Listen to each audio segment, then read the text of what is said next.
Her name is Melissa. No, no, please God, no. The nurses are trying their best to get her to the chair, but she's a fighter.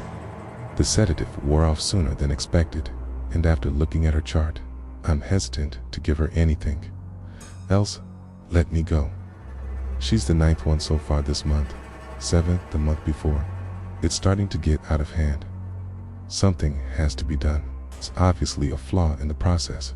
The whole thing is a bloody little show as a 19-year-old fights against the inevitable. A torn cheek here, a bite-sized chunk of flesh there. After a few minutes, finally get her into the learner's chair.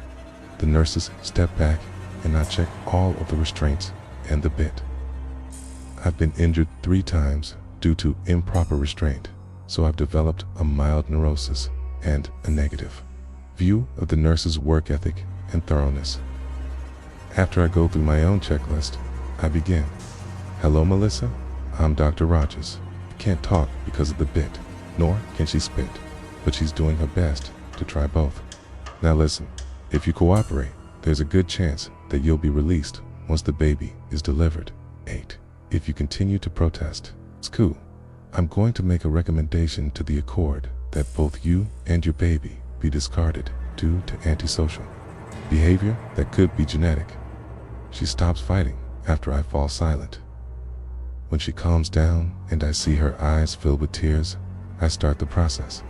I'm unable to connect Melissa to the system. She's damaged a port on the back of her neck. The Accord can't run its own scan. This is all going to come down to my opinion, and if I get it wrong, I may be discarded 8 months pregnant, 7 months on the run, 4 months without daily monitoring and conditioning, and the lack of connection with the system.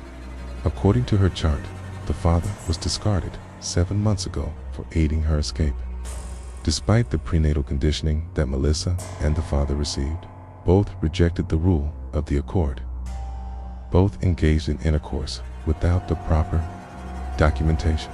God wanted to have the child outside of the system.